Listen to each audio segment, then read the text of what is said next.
अभी जब मैं अपने निवास पर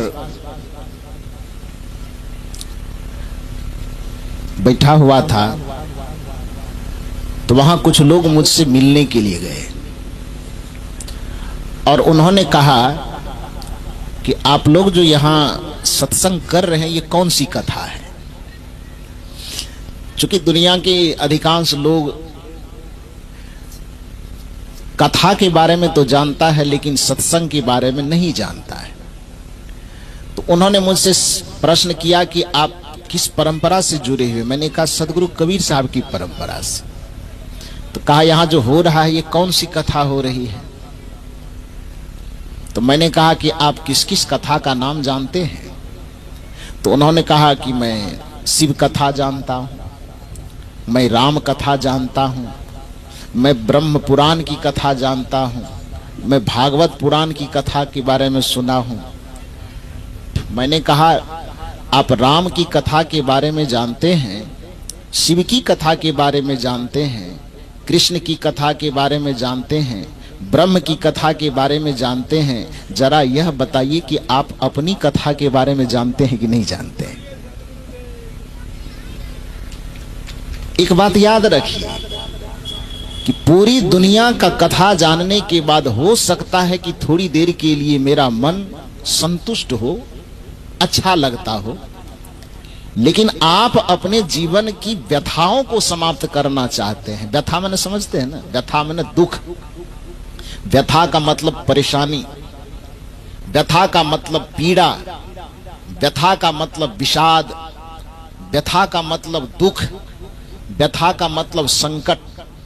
इस धरती पर कोई भी मनुष्य अपने जीवन की व्यथाओं को अंत करना चाहता है तो उसे दुनिया भर की कथा को छोड़ करके अपनी कथा को सुनना होगा, अपनी कथा को समझना होगा, तभी अपने जीवन की व्यथाओं को वह अंत कर सकता है।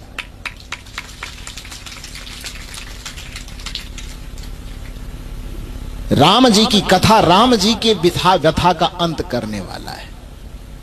कृष्ण जी की कथा में क्या है, पूरा जीवन श्री कृष्ण का संकट से भरा हुआ है। उन संकटों से निकलने के लिए कृष्ण ने क्या क्या कर्म किए, क्या क्या उपाय किए, वही तो कृष्ण की कथा है।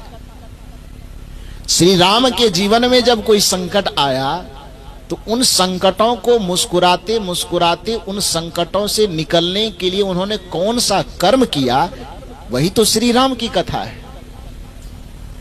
भगवान शिव के जीवन में जब कोई पीड़ा आई, उन पीड़ाओं से, उन उलझनों से निकलने के लिए मुस्कुराते मुस्कुराते किस कर्म को उन्होंने जीवन चरित्र में उतारा, उसी आदर्श कथा का नाम तो शिव कथा है।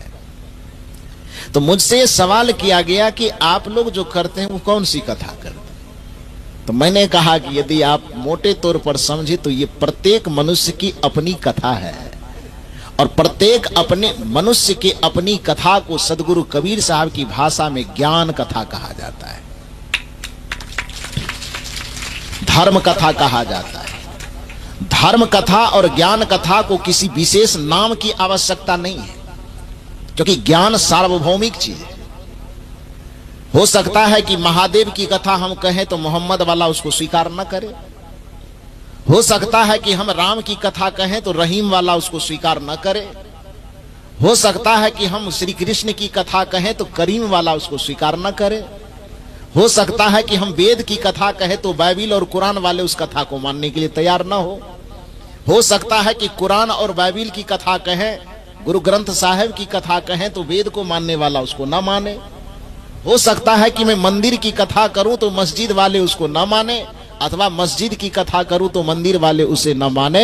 लेकिन जब व्यक्ति की आत्मकथा होगी, जब धर्म कथा और ज्ञान कथा होगी और उसमें किसी मंदिर मस्जिद, किसी राम कृष्ण शिव का विशेषण उस कथा में नहीं लगेगा, तो उस ज्ञान कथा की आवश्यकता सबको है। इसलिए उस ज्ञान कथा से कभी किसी को विरोध नहीं होगा, उसमें समता आएगी, उसमें समानता आएगी, क्योंकि धर्म तत्व अपने आप में सार्वभौमिक तत्व है।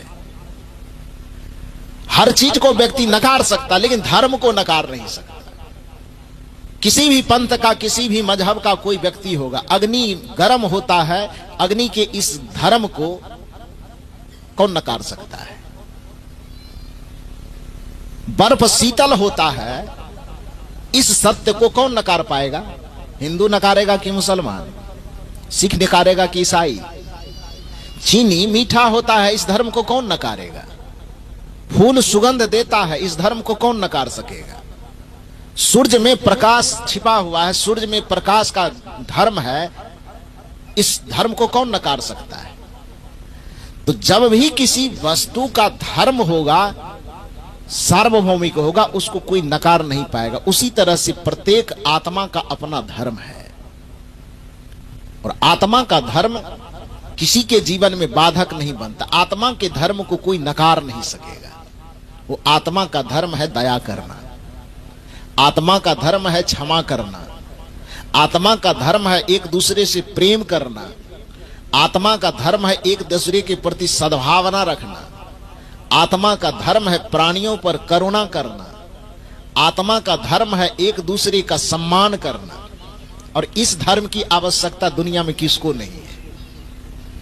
मंदिर वाले धर्म की आवश्यकता हो सकती है कि किसी को हो और किसी को ना हो। मस्जिद वाले धर्म की आवश्यकता हो सकता है कि किसी को हो भी और किसी को ना भी हो। रामायण गीता वेद पुराण वाले धर्म की आवश्यकता संभव है कि किसी को हो और किसी को ना भी हो। लेकिन यदि आपसे पूछा जाए कि प्रेम रूपी धर्म की आवश्यकता धरती पे किसको है, क्या बताएगा आदमी? इसमें कितना प्रतिशत आदमी होगा धरती का आदमी जो कहेगा हमको प्रेम रूपी धर्म नहीं चाहिए? कितना प्रतिशत आदमी होगा जो कहेगा हमको दया रूपी धर्म नहीं चाहिए? कितना प्रतिशत आदमी होगा जो कहेगा कि हमको सद्भावना और सम्मान रूपी धर्म नहीं चाहिए? कोई नकार पाएगा क्या? प्रेम का धर्म सबको चाहिए। और सदगुरु कबीर साहब कहते कि मैं जो उपासक हूं इसी प्रेम रूपी धर्म का उपासक हूं। दुनिया कहते कि हम पोथी चाहिए हमें, कबीर साहब कहते हमको पोथी नहीं चाहिए, हमको प्रेम चाहिए। और इसलिए कबीर साहब कहते हैं पोथी पढ़ पढ़ जग मुआ। कोई रामायण पढ़ करके जीवन गुजार रहा है, कोई गीता पढ़ करके जीवन गुजार रहा है, कोई शास्त्र पढ़ करके जीवन गुजार रहा है, कोई पुराण पढ़ करके जीवन गुजार रहा है। लेकिन कबीर साहब कहते तू शास्त्र पढ़ो मुझे कोई आपत्ति नहीं, तू पुराण पढ़ो मुझे कोई आपत्ति नहीं, रामायण पढ़ो, गीता पढ़ो, वेद पढ़ो, शास्त्र पढ़ो, कुछ भी पढ़ो, लेकिन सब चीज पढ़ने के बाद भी यदि तूने दया और प्रेम करुणा को नहीं पढ़ा तो तुम्हारा सब पढ़ा हुआ बेकार है। और जिसने कभी कोई पोथी पतरा नहीं पलटा लेकिन दूसरे के हृदय को पढ़ना जान गया, दूसरे के दर्द को पढ़ना जान गया, दूसरे की पीड़ा को पढ़ना जान गया और दूसरे के अंदर छिपे हुए दया करुणा और प्रेम को पढ़ना जान गया, वही सबसे बड़ा ज्ञानी है, वही सबसे बड़ा भक्त है, वही सबसे बड़ा धर्मात्मा है। कबीर साहब की दृष्टि में पोथी पढ़ पढ़ जग मुआ, पंडित भाया न को, ढाई आखर प्रेम का, पढ़े सो पंडित हो। जिसने ढाई आखर प्रेम तत्व को पढ़ लिया उसने ही जीवन को पढ़ पाया, उसने ही सत्य को पढ़ पाया। प्रेम को पढ़ने वाला व्यक्ति का जीवन स्वर्गमय होता है। राम का चरित्र क्या सिखाता है? राम कथा का सारांश प्रेम कथा ही तो है। आखिर राम के चरित्र में हम ढूंढते हैं राम के चरित्र में इतना रस क्यों है? क्योंकि राम के जीवन चरित्र में प्रेम छिपा हुआ है। माता पिता के प्रति राम जी के हृदय में प्रेम ही तो है, अपने भाई के प्रति हृदय में प्रेम ही तो है।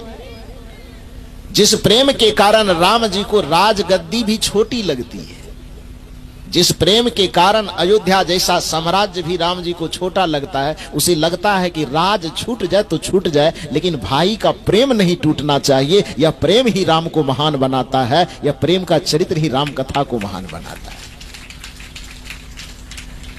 श्री राम को लगता है कि राजा बनना नकारा जा सकता है लेकिन माता पिता के स्वाभिमान को नकारा नहीं जा सकता। माता पिता की खुशी के लिए यदि अयोध्या जैसे राम राज्य को भी ठोकर मारना पड़े, अयोध्या जैसे राज्य को भी फुटबॉल के तरह अलग हटा देना पड़े तो उस राज्य को भी अलग हटा देना चाहिए और माता पिता के सम्मान को कभी झुकने नहीं देना चाहिए। यही कथा राम जी के चरित्र को महान बनाता है।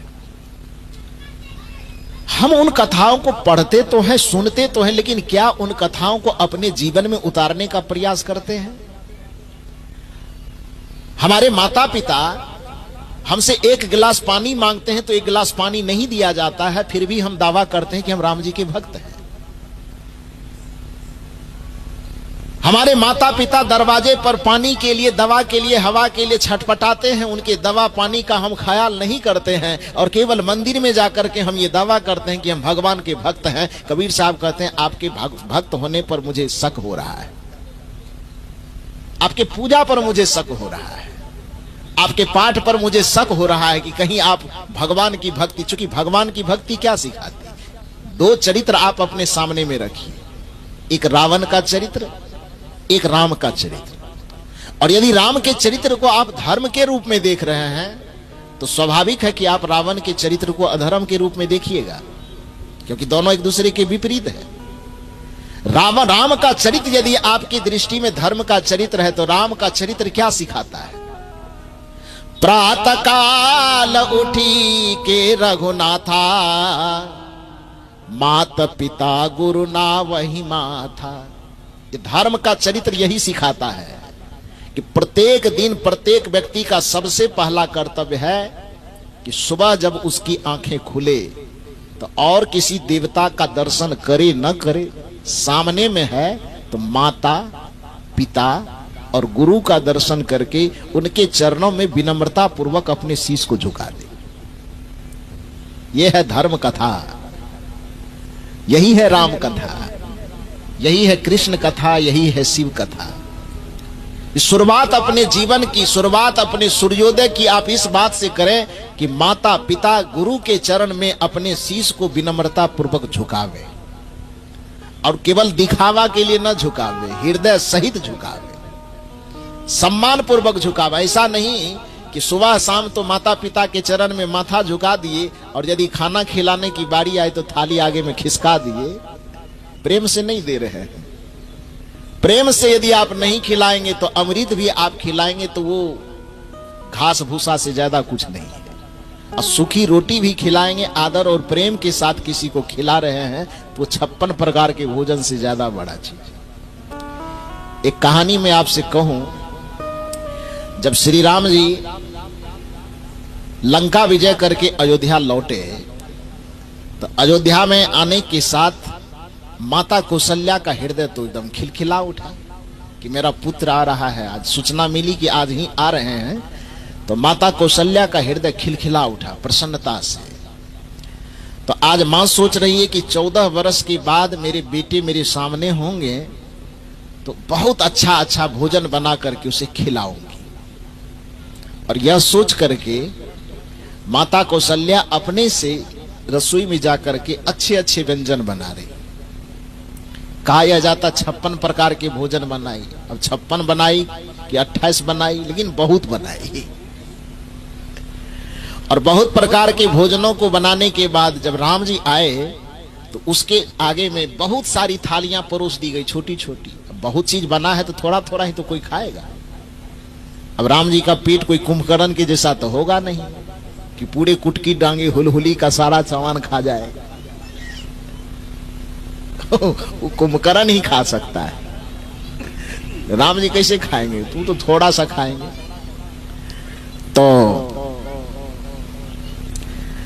छोटे छोटे कटोरियों में लगा करके हर एक प्रकार का व्यंजन आगे में परोसा गया। माता कौशल्या बड़ी खुश है कि आज अपने हाथ से हम भोजन बनाए हैं, राम जी के सामने परोसेंगे। राम जी थोड़ा थोड़ा ही सही लेकिन चखेंगे। बहुत दिन से जंगल में पता नहीं कैसे खाया होगा, क्या खाया होगा। मां की चिंता तो यही होती है अपने बेटे के लिए। स्त्री के दो रूप जो मानव के जीवन में बड़ा महत्वपूर्ण होता है, एक पत्नी का और एक मां का। लेकिन नीतिविद ने पत्नियों को मांग से थोड़ा सा दर्जा नीचे किया और नीतिविद ने कहा कि किसी व्यक्ति के पास में दो स्त्री खड़ी हो तो यह पहचानना बड़ा यदि मुश्किल हो रहा हो कि इसमें उसकी मां कौन है, इसमें उसकी पत्नी कौन है, तो उसके पहचान को उन्होंने एक तरीका दिया। हो सकता है कि उम्र से पता न चले कि मां कौन है पत्नी कौन है, तो नीतिविद ने कहा कि व्यवहार में एक चीज झलक मिल जाए तो पता कर लेना कि इसमें मां कौन होगी, पत्नी कौन होगी। कहा कौन सा व्यवहार? तो नीतिविद ने कहा कि किसी आदमी के भूखे प्यासे किसी जगह से आने पर, दिन भर कई काम किया, बाजार में, मार्केट में या और कहीं, दिन भर थके हारे परिश्रम करके आने पर जब दरवाजा पर पहुंचे और सामने में दो स्त्री खड़ी हो, जो उस व्यक्ति के चेहरे को देख करके सबसे पहला सवाल यह करे कि पानी पिया कि नहीं, खाना खाया कि नहीं, इतना मुरझा कैसे गया, यह शब्द जिसके मुख से निकले समझ लेना कि वह मां है। और जिसके सामने आने पर सबसे पहला सवाल यह निकले कि आज आपने कमाई कितना किया है, आपका पैकेट कितना बड़ा हो गया, इस सवाल से जो जूझे तो समझ लेना चाहिए कि वह पत्नी होगी। व्यवहार में यह फर्क बताया। हालांकि सब ऐसे नहीं होते हैं, लेकिन नीतिविद पता नहीं हुए एक निर्धारित करने के लिए, एक चिन्ह देने के लिए बताया कि जो किसी व्यक्ति के चेहरे को देख करके केवल उससे यह पूछे कि दिन भर खाना खाया कि नहीं खाया, पानी पिया कि नहीं पिया, वो जरूर मां होगी। और जिसकी दृष्टि पैकेट पड़ जाए, थैले पड़ जाए, कमाई पड़ जाए, कमाई के बारे में सवाल करे, समझ लेना कि वो पत्नी होगी। और माता कौशल्या श्री राम जी की मां, कोई साधारण मां तो है नहीं, मातृत्व शक्ति से भरी हुई मां है कौशल्या।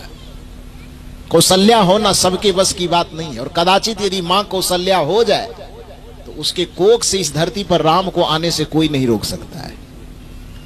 दुर्भाग्य है कि आज पिता कोई दशरथ बनने को तैयार नहीं, मां कोई कौशल्या बनने को तैयार नहीं, लेकिन सब अपने अपने बेटे को राम के रूप में देखना चाहते हैं। राम के रूप में आपका बेटा होगा, लेकिन पिता और माता का जो दायित्व है, उस दायित्व को दशरथ और कौशल्या की तरह निभाना शुरू कीजिए। हो सकता है कि आप व्यक्ति के रूप में कौशल्या ना हो। गड़बड़ा जाएगा आवाज रे भाई। हेलो, इसको थोड़ा कम कीजिए। बोलिए सदगुरुदेव की। तो मैंने आपसे निवेदन किया कि कौशल्या व्यक्ति के रूप में हम बने कि न बने, व्यक्तित्व के रूप में, आदर्श के रूप में हमको कौशल्या बनना चाहिए। और व्यक्तित्व के रूप में कौशल्या बनने के लिए हमें अयोध्या जाने की आवश्यकता नहीं। कौशल्या का मतलब ही होता है जो अपने समस्त दायित्वों में कुशल हो, उसको कौशल्या कहा जाता है। एक बेटी के रूप में आपका जीवन है तो कुशल होकर के जीना शुरू कीजिए। एक बेटी को कुशलता पूर्वक कैसे जीना चाहिए, माता पिता के सानिध्य में। यदि आप एक बहन हैं तो आप इस चीज का स्मरण कीजिए कि एक बहन की भूमिका, एक बहन की कुशलता किस चीज में, किस प्रकार से बहन को जीना चाहिए कि वह कुशल बहन बन सके।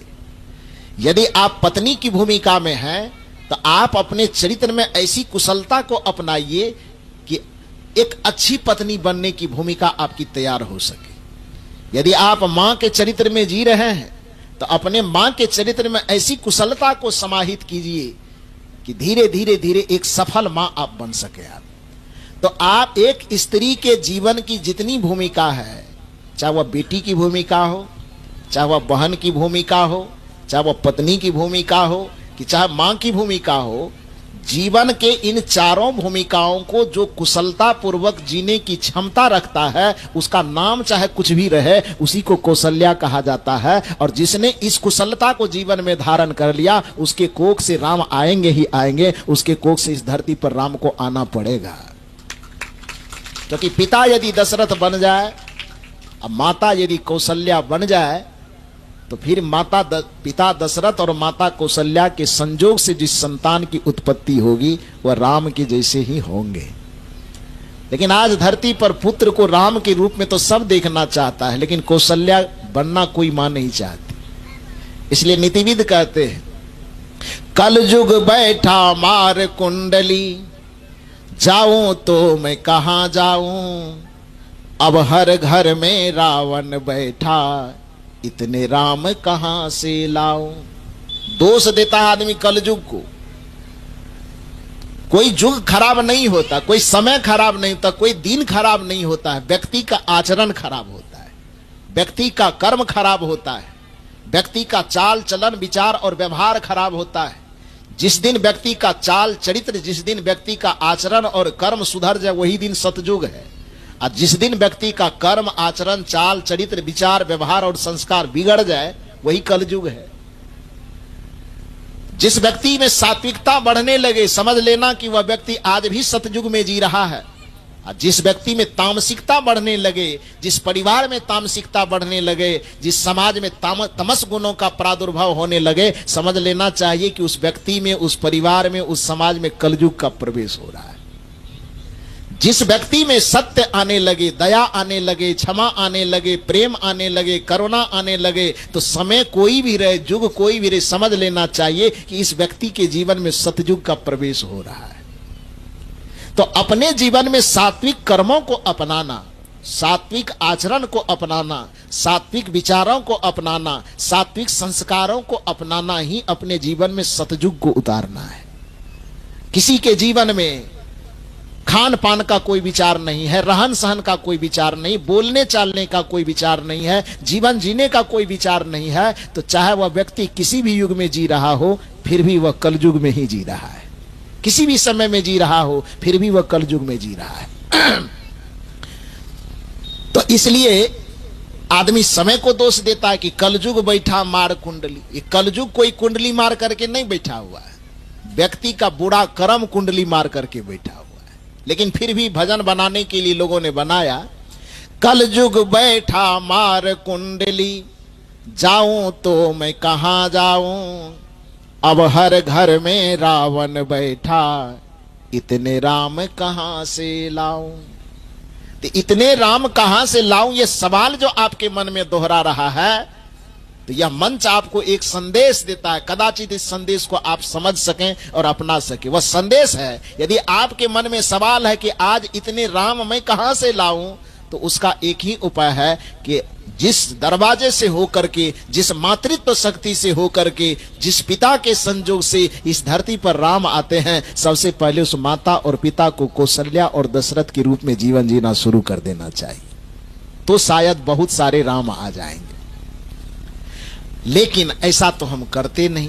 खैर जो भी हो, मैंने कहा कि माता कौशल्या निश्चित ही अपने जीवन चरित्र आचरण में बड़ी कुशलता पूर्वक जी होगी, तो उसका मातृत्व कितना प्रिय होगा, कितना उन्नत होगा, ये आप सोच ही सकते हैं। वह माता कौशल्या राम जी के आगमन पर बड़ा खुश हो रही है। जब एक साधारण मां बेटे के वियोग में दुखी हो सकती है और उसके मिलन पर खुश हो सकती है, तो फिर माता कौशल्या क्यों नहीं विरह में रोएगी, और आगमन होगा, मिलन होगा तो प्रसन्नता का क्या ठिकाना। तो इस ख्याल में कि पुत्र आएंगे तो उसके लिए अच्छे अच्छे भोजन बना रही है, बनाई। जैसे ही सामने आई तो सबसे पहले माता कौशल्या ने कहा, और बातचीत बाद में, पहले मुंह हाथ धो, बैठो, खाना खाते हुए जो बात करना है बातचीत भी करो और भोजन भी करो। तो माता की आज्ञा पाकर के श्री राम जी गए, अपना पैर हाथ बढ़िया से धोए, सामने में बैठे, माता थाली में 56 प्रकार की भोजन परोस करके लाई, सामने में दी। छोटे छोटे बर्तनों में थोड़ा थोड़ा ही भोजन था। श्री राम जी उसमें से लेते हैं, एक चम्मच थोड़ा सा उठाते हैं, चखते हैं, फिर चम्मच को रख देते हैं, फिर दूसरा उठाते हैं, चखते हैं, फिर रख देते हैं। जिस बर्तन को, जिस भोजन को चम्मच में माता ये श्री राम जी उठाते हैं, तो उठाते देख करके माता को बड़ी खुशी होती है कि पता नहीं ये प्रिय लगे, तो खुश होती है। लेकिन जैसे ही चख करके फिर उस सामान को रख देती है, तो माता को बड़ा भीतर से पीड़ा होती, पता नहीं ठीक नहीं बना क्या। इसलिए राम जी खाने, हम तो खाने के लिए बनाए हैं और खा नहीं रहे बल्कि चख चख करके रखते जा रहे हैं। तो जिसने मेहनत से भोजन बनाया हो और खाने वाला स्वाद ले ले करके ना खाए, तो खाना बनाने वाले को कैसा लगेगा, कैसा लगेगा। बोले ना बोले लेकिन भीतर से लगेगा पता नहीं ठीक बना है कि नहीं बना, खा नहीं रहे हैं। सामने जिसके लिए भोजन बनाया गया यदि स्वाद ले लेकर के खा ले, तो बनाने वाले को बड़ी संतुष्टि होती कि आज मेरा मेहनत सफल हुआ। तो एक तो 14 वर्ष के इंतजार, अपने से भोजन बनाई और श्री राम जी उसको एक चम्मच से लेते हैं, चख करके फिर रख देते हैं। तो उस चख करके जैसे ही रखते हैं चम्मच को, माता कौशल्या बड़ा चिंतित हो जाती, पता नहीं ठीक बना कि नहीं बना।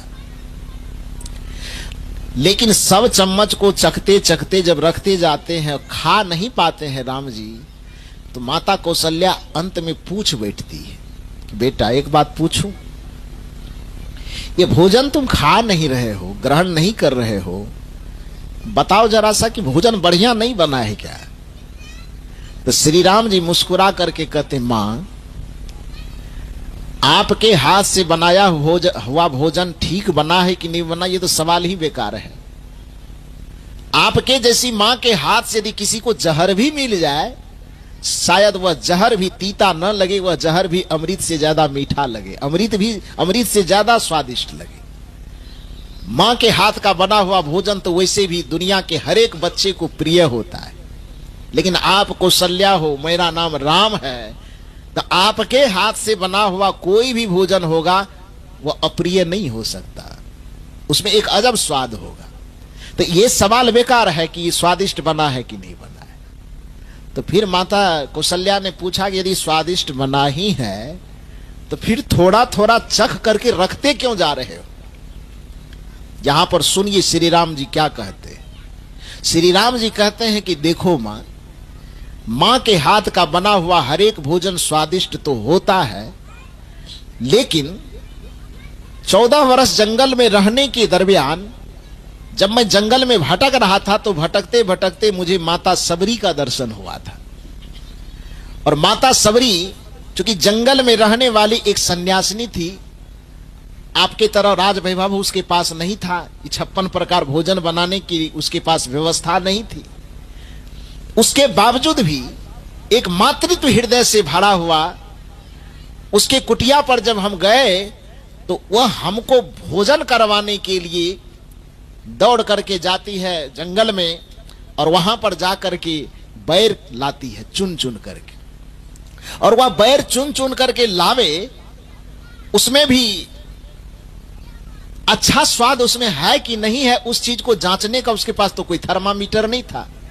तो उस जांचने के लिए कि मेरे राम जो मेरे घर में आए हैं उसको गलत स्वाद वाला बैर न चला जाए, इसके लिए अच्छा अच्छा बैर, अच्छे अच्छे स्वादिष्ट बैर को चखने के ख्याल से प्रेम की भाषा में उन्होंने उस बैर को चख चख कर करके लाई कि कहीं कोई खट्टा वाला बैर न चला जाए। और उसके चखे हुए बैर को जो मैंने खाया था, उस बैर में तो बैर का जो स्वाद मिला वो मिला ही, लेकिन उस बैर में जो प्रेम और सहानुभूति का स्वाद मिला था, उस स्वाद को आज 14 वर्ष के बाद आपके इस थाली में खोज रहा हूं। लेकिन दुर्भाग्य है कि आपके भोजन में स्वाद तो बढ़िया मिल रहा है, लेकिन माता सबरी के बैर वाला स्वाद जो हमने पाया था वो स्वाद आपके भी थाली में हमको नहीं मिल रहा है। ये राम जी का दर्शन है कि राम जी की ये कथा प्रेम की ही तो कथा है कि सबरी के भोजन में स्वाद किस चीज का ढूंढ रहा है? प्रेम का स्वाद ढूंढ रहा है। माता कौशल्या के हो सकता है पुत्र के स्नेह का स्वाद उसमें होगा, स्नेह का स्वाद एक अलग है, प्रेम का स्वाद एक अलग है। और प्रेम एक ऐसा चीज है, सबरी के जूठे भैर की भी महिमा शास्त्रों में क्यों गाई जाती है? क्योंकि वहां पर वो जूठा होना या ना होना नहीं दिखाई देता, वहां पर प्रेम तत्व दिखाई देता है। सबरी और राम की घटना को थोड़ी देर के लिए छोड़ दे, एक सच्ची घटना मैं बताता हूं। एक छोटा सा बालक था और अपने पिता के गोद में था, वो सच्ची घटना है। तो छोटा बालक है, अपने पिता के गोद में है, तो किसी दूसरे आदमी ने उस छोटे से बच्चे के दोनों हाथ में सेब पकड़ाया। हम ही लोगों के पास जब मिलने के लिए कोई बच्चे लोग आते हैं तो जो प्रसाद होता तो उस हाथ में देते हैं ना, तो कहीं गया और उस बच्चे के हाथ में एक सेब दे दिया, तो बच्चा पकड़ लिया, उसका पूरा हाथ भर गया। छोटा छोटा हाथ तो होता है बच्चा का, तो हाथ भर गया। फिर दूसरा सेब लेके दूसरा दे, वो भी लपक के पकड़ लिया, अब दोनों हाथ उसका भरा हुआ है। तो उस बच्चे की मानसिकता को जांचने के लिए जो गोद में वो पिता उस बच्चे को लिया हुआ था, मानसिकता को जांचने के लिए वह पिता कहता है, बेटा तुम हमसे प्रेम करते हो? तो बच्चे ने सर हिलाया, हाँ पापा मैं बहुत प्रेम करता हूं। तो उसने कहा कि अच्छा मुझसे प्रेम करते हो तो एक सेब हमको भी दे दो।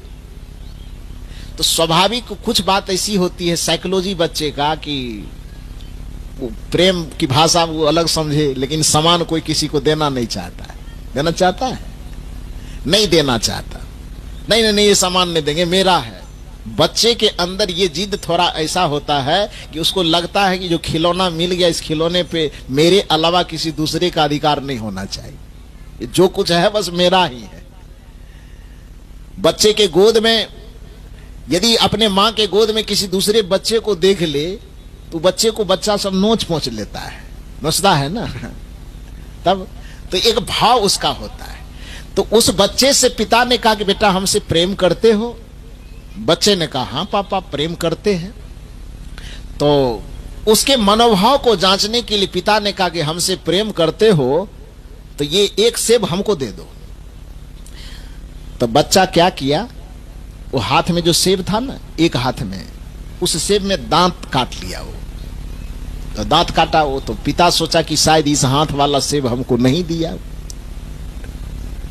तो हो सकता है दूसरा वाला दे दे।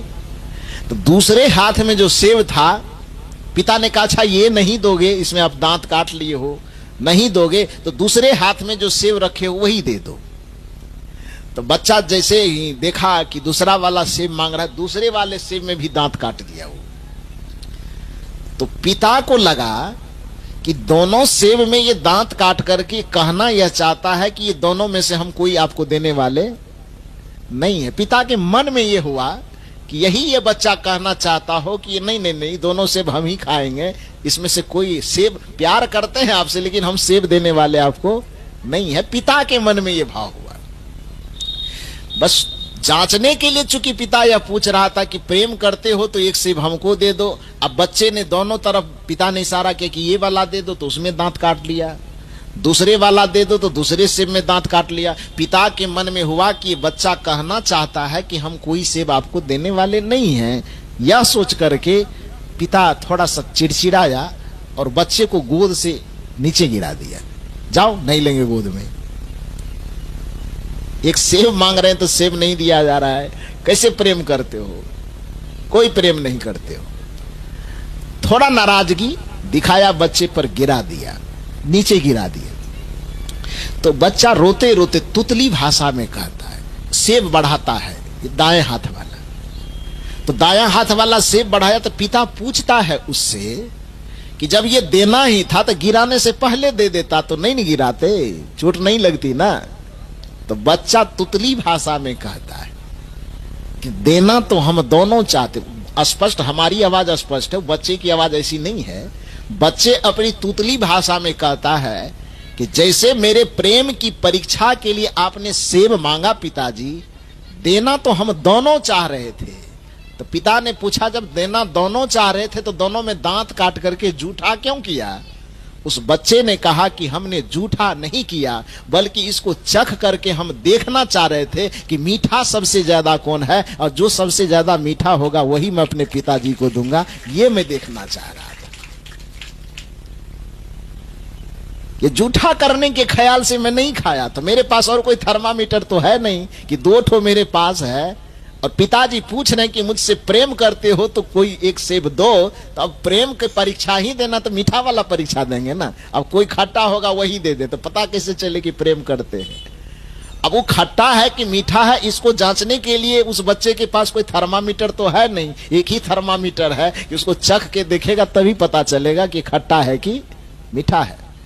पिता को अपनी मानसिकता से लगा कि ये शायद जूठा इसलिए कर दिया कि मुझे देना नहीं चाहता, और बच्चे का कहना है कि मैंने जूठा इस वजह से किया उसको कि मेरे पास जांचने का और कोई तरीका नहीं।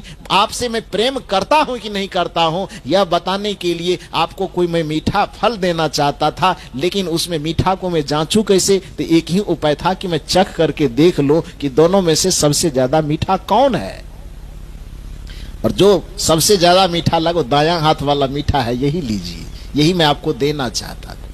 पिता जो उस बच्चे को गोद से नीचे गिराया था, फिर से उसको गोद में उठा करके उस सीने से चिपका लिया और पीछे से थपथपाया। आंख से पिता के आंसू चू गए। वही प्रेम तत्व है।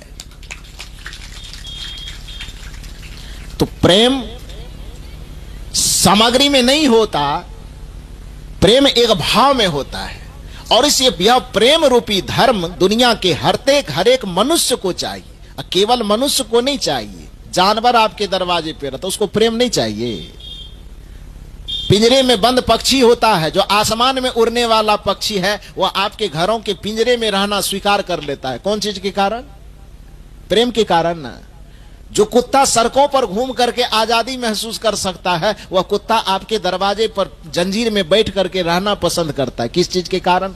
कदाचित जंजीर से खोल भी दे तो भी वह आपके दरवाजे से नहीं जाना चाहता। तो गले से आपने कड़ी वाला जंजीर तो खोल दिया, लेकिन यदि आप उस कुत्ते को प्रेम दे रहे हैं तो आपके प्रेम की जंजीर को तोड़ नहीं पाएगा। प्रेम आदमी की बात तो छोड़िए, चाहे वह पशु हो, चाहे पक्षी हो, चाहे जानवर हो, चाहे कीड़े हो, मकोड़े हो, दुनिया में हर कोई प्रेम का भूखा हुआ है। और इसी प्रेम की कथा को जीवन में धारण करने के लिए कबीर साहब बताते हैं कि इस प्रेम को यदि तू अपना लो तो दुनिया के पशु पक्षी आदमी जितने भी है वो तुम्हारे हो जाएंगे, और इससे सबका जीवन लोक मंगलकारी होगा, सबका जीवन सुख से भर जाएगा। मरने के बाद किसी को स्वर्ग मिले न मिले ये कौन देखा है, लेकिन जीते जी यदि अपने जीवन को स्वर्गमय बनाना चाहते हैं तो सदगुरु कबीर साहब के इस धर्म को, सदगुरु कबीर साहब के इस भक्ति को समझना होगा।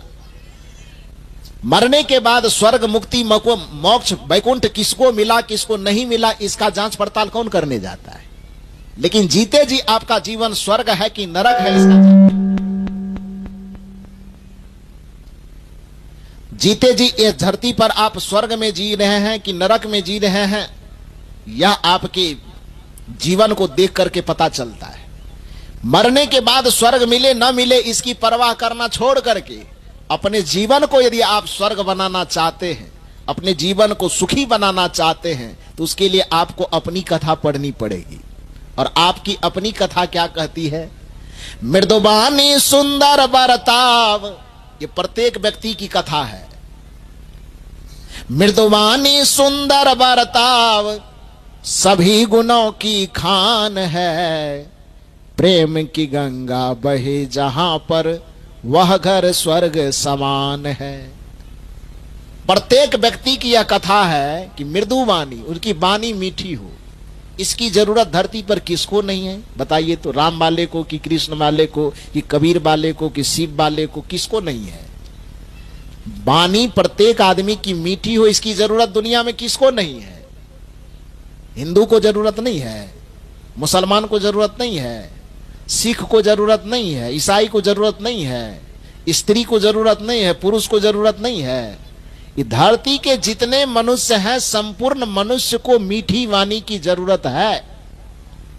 मृदुवाणी सुंदर बरताव, एक दूसरे के साथ सुंदर व्यवहार करना, इसकी जरूरत किसको नहीं है? सबको है कि नहीं? मृदुवाणी सुंदर बरताव सभी गुणों की खान है, प्रेम की गंगा बहे जहां पर वह घर स्वर्ग समान है। जिस घर में एक दूसरे आदमी के बातचीत से मीठापन निकले, मीठी वाणी के साथ एक दूसरे से बात करे, कोमल वाणी के साथ एक दूसरे से बात करे, समझ लेना चाहिए कि उस घर में स्वर्ग का पहला कदम उतर चुका है। परिवार में, समाज में, जहां कहीं भी हम एक दूसरे के साथ व्यवहार करें तो अच्छा व्यवहार करें, प्रेम पूर्वक व्यवहार करें, विनम्रता पूर्वक व्यवहार करें, अपने व्यवहार में अहंकार की गंध न आने दें, अहंकार की झलक न आने दें। यह स्वर्ग की दूसरी सीढ़ी है। और जिस व्यक्ति के बीच में हमारा व्यवहार हो रहा हो, उस व्यक्ति के हृदय में प्रेम की तरंग उठे, उस व्यक्ति के लिए हमारे हृदय से, भावना से, कर्म से प्रेम की गंगा प्रवाहित हो, यह स्वर्ग की तीसरी सीढ़ी है। मृदुवाणी सुंदर बरताव, मृदुवाणी का मतलब कोमल वाणी, मीठी वाणी। मृदुवाणी सुंदर बरताव सभी गुणों की खान है, प्रेम की गंगा बहे जहां पर यह घर स्वर्ग समान है। यही कबीर साहब की प्रेम कथा है, यही सदगुरु कबीर साहब की ज्ञान कथा है, यही सदगुरु कबीर साहब की धर्म कथा है, जो किसी मनुष्य के लिए त्यागने योग्य, किसी के लिए ग्रहण करने योग्य नहीं है, बल्कि धरती के जितने मनुष्य हैं, चाहे वह किसी देश का हो, किसी राज्य का हो, किसी वेश का हो, किसी मत का हो, किसी मजहब का हो, किसी पंथ का हो, किसी संप्रदाय का हो, हर एक मनुष्य को इस चीज की आवश्यकता है। इसलिए सदगुरु कबीर साहब का जो धर्म है, सदगुरु कबीर साहब का जो ज्ञान है, किसी एक व्यक्ति के लिए नहीं, किसी एक पंथ के लिए नहीं, किसी एक मजहब के लिए नहीं, किसी एक राष्ट्र के लिए नहीं, किसी एक राज्य के लिए नहीं, बल्कि धरती पर जितने भी मानव हैं, मानव मात्र के लिए सदगुरु कबीर साहब का ज्ञान उपयोगी है। क्योंकि वह वही बात करते हैं जो मनुष्यता की बात है, वह वही बात करते हैं जो मानवता रूपी धर्म की बातें हैं। मृदुबानी सुंदर बर्ताव सभी गुणों की खान है, प्रेम की गंगा बही जहां पर वह घर स्वर्ग समान है। इसलिए सास बहू के साथ व्यवहार करे तो प्रेम पूर्ण व्यवहार करे, बच्चे यदि माता पिता के साथ व्यवहार करे तो प्रेम पूर्ण व्यवहार करे, पति और पत्नी एक दूसरे के साथ व्यवहार करे तो प्रेम पूर्ण व्यवहार करे, शालीनता के साथ व्यवहार करे, बोले तो थोड़ा नरम होकर के बात करे, अहंकार में तनतना करके एक दूसरे के साथ बात न करे। क्योंकि अहंकार जहां पर होता है वहां पर नरक का वास होता है, और सम्मान और सद्भाव जहां पर होता है वहीं पर स्वर्ग का वास होता है। ऐसा नहीं करने पर यदि व्यक्ति अपने वाणी में कर्कशता रखेगा, व्यवहार में कठोरता रखेगा, तो फिर वो किसी भगवान की पूजा करे, कोई भगवान उसके ऊपर दया कृपा करने वाला नहीं है। संसार की सारी संपदा को अपने बस में करना चाहते तो सबसे पहला काम कीजिए कि अपने वाणी की कठोरता का त्याग कीजिए, अपने हृदय की कठोरता का त्याग कीजिए और वाणी में थोड़ी सी नम्रता, थोड़ी सी कोमलता लाई। एक उदाहरण मैं दूं आपको कि एक बार ब्रह्मा जी के पास पूरे संसार के लोग पहुंचे। संसार का जो लोगों का प्रतिनिधि होगा वो पहुंचा होगा, देव के प्रतिनिधि, दानव के प्रतिनिधि, और उन्होंने कहा कि संसार में ऐसा है कि अचानक प्रलय आ गया। प्रलय के बाद भयंकर बाढ़, भयंकर पानी आया, जिसके कारण से पूरे संसार में उथल पुथल मच गया। जैसे कहीं पर मान लो कि बाढ़ आ गया, तो बाढ़ आने के बाद किधर पशु मरेंगे, पक्षी मरेंगे, जानवर मरेंगे, कीड़े मकोड़े कितने मरेंगे इसकी कोई गिनती तो है नहीं। अब बाढ़ जब सूख जाए तो जो मरे हुए प्राणी है इधर उधर दुर्गंध करेगा कि नहीं करेगा। तो जहां पर इस तरह की घटना आई थी, बाढ़ का रूपी प्रलय आया था, उस जगह के कुछ लोग ब्रह्मा जी से मिलने गए और ब्रह्मा जी से कहे कि ब्रह्मा जी, ऐसा है कि हमारे नगर में बाढ़ रूपी प्रलय आ गई थी, पूरी गंदगी फैल गई है, पूरे गंदगी को समाप्त करने की क्षमता हम मनुष्यों के पास नहीं है, तो आप कुछ ऐसी कृपा कीजिए कि वो गंदगी, वो प्रदूषण समाप्त हो जाए।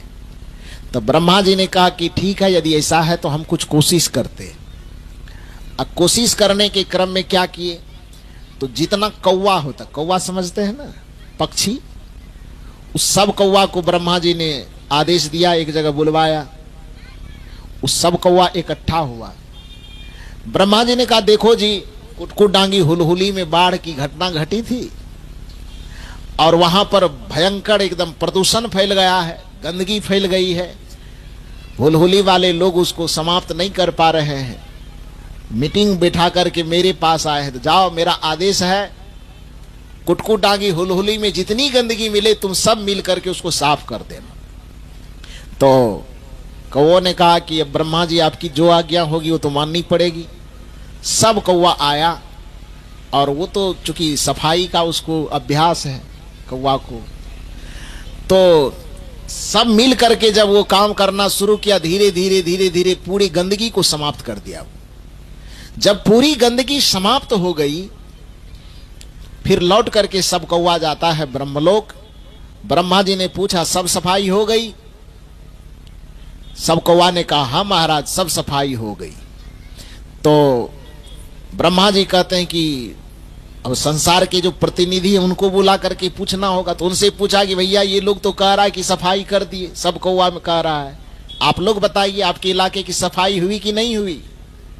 तो सबने कहा कि हाँ हाँ सफाई हो गई। लेकिन उसी में एक आदमी खड़ा हुआ, उसने कहा महाराज मैं क्या बताऊं, ये बात तो सच है कि पूरे इलाके की सफाई हो गई, लेकिन मेरा एक घर बचा रह गया, मेरे घर की सफाई नहीं हो सकी। तो उसमें कौवा का जो हेड था उसको बुलाया गया, इधर आइए। जब पूरे नगर के गंदगी को समाप्त कर दिए, पूरे गंदगी को साफ कर ही दिए, तो गांव में एक घर को क्यों छोड़ दिए? इससे क्या दुश्मनी थी बेचारे से? इसने कोई पाप तो नहीं किया, कोई अपराध तो नहीं किया, कोई गलती तो नहीं की कि सबका साफ कर दिए, एक आदमी का छोड़ दिए। क्या बिगाड़ा इसका जो छोड़ दिए? कौवा ने कहा कि महाराज, ये आदमी कुछ बिगाड़ा नहीं है, अलग से कोई पाप भी नहीं किया और इससे मेरी कोई दुश्मनी भी नहीं है। तो कहा जब कोई दुश्मनी नहीं, कोई गलती नहीं किया, तो इतना बताओ कि जब पूरे इलाके के गंदगी को साफ कर दिया, तो इसके घर की गंदगी को साफ क्यों नहीं किया? अब ध्यान से सुनिए। कौवा ने कहा कि महाराज क्या करें, पूरे नगर को साफ करते करते इसके घर के पास जब हम जाते थे साफ करने के लिए, तो वहां पर एक मेरी मजबूरी हो जाती थी। कहा क्या मजबूरी? कौवे ने कहा पहले इतना बता दीजिए कि हमारी पहचान क्या है। ब्रह्मा जी ने कहा तुम्हारी पहचान यह है कि तुमको कोई देखना पसंद नहीं करता है, तुमको देखने पर अपशगुन मानता है। कहा क्यों? कहा इसलिए तुम्हारी वाणी ककियाहट वाला है, कर्कश वाणी। और तुम्हारे ही नस्ल का जो दूसरा बिरादरी है कोयल, उसकी मीठी वाणी के कारण देखने में वह भी काली लगती है, लेकिन मीठी वाणी बोलने के कारण आदमी क्या करता है? उससे प्रेम करता है, और कौवा से नफरत करता है। कौन चीज के कारण? उसके शकल के कारण कि उसके वाणी के कारण? रहीम कवि ने कहा है कि कागा काको धन हरे, कोयल काको देत, मीठी वाणी बोल के जग अपनों कर लेत। इसलिए कबीर साहब ने दुनिया के लोगों को समझाया कि मीठा सबसे बोलिए, सुख उपजे चहुं ओर, वसीकरण यह मंत्र है, तजिए वचन कठोर। यदि पूरे संसार के सुख सुविधा को अपने मुट्ठी में करना चाहते हैं, तो सबसे बड़ा मंत्र कबीर साहब देते हैं कि एक वसीकरण मंत्र को तुम अपने मुट्ठी में कर लो। और वो वसीकरण मंत्र क्या है? तो मीठा सबसे बोलिए, सुख उपजे चहुं ओर, वसीकरण यह मंत्र है, तजिए वचन कठोर।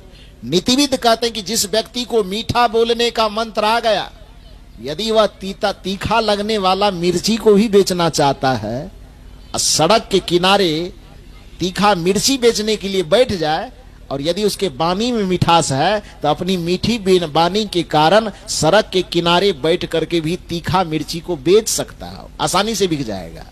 और यदि मीठा बोलने के लिए नहीं आता है, वाणी में मिठास नहीं है, और एसी में लगा करके यदि वह रसगुल्ला भी बेचना चाहे, तो उसका रसगुल्ला नहीं बिक पाएगा, सड़ जाएगा, कोई खरीदने वाला नहीं मिलेगा। क्योंकि रसगुल्ला मिठाई का व्यापार तो है, कर रहा है, लेकिन वाणी में उसकी करवाहट है, वाणी में कठोरता है। कठोर वाणी के कारण किसी का रसगुल्ला तक नहीं बिकने के लिए तैयार है, और मीठी वाणी के कारण कोई तीखा लगने वाला मिर्ची भी आसानी से बेच सकता है।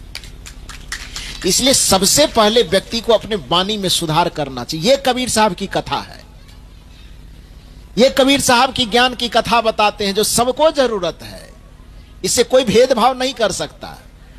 तो उस कौवा ने कहा कि मेरी पहचान क्या है?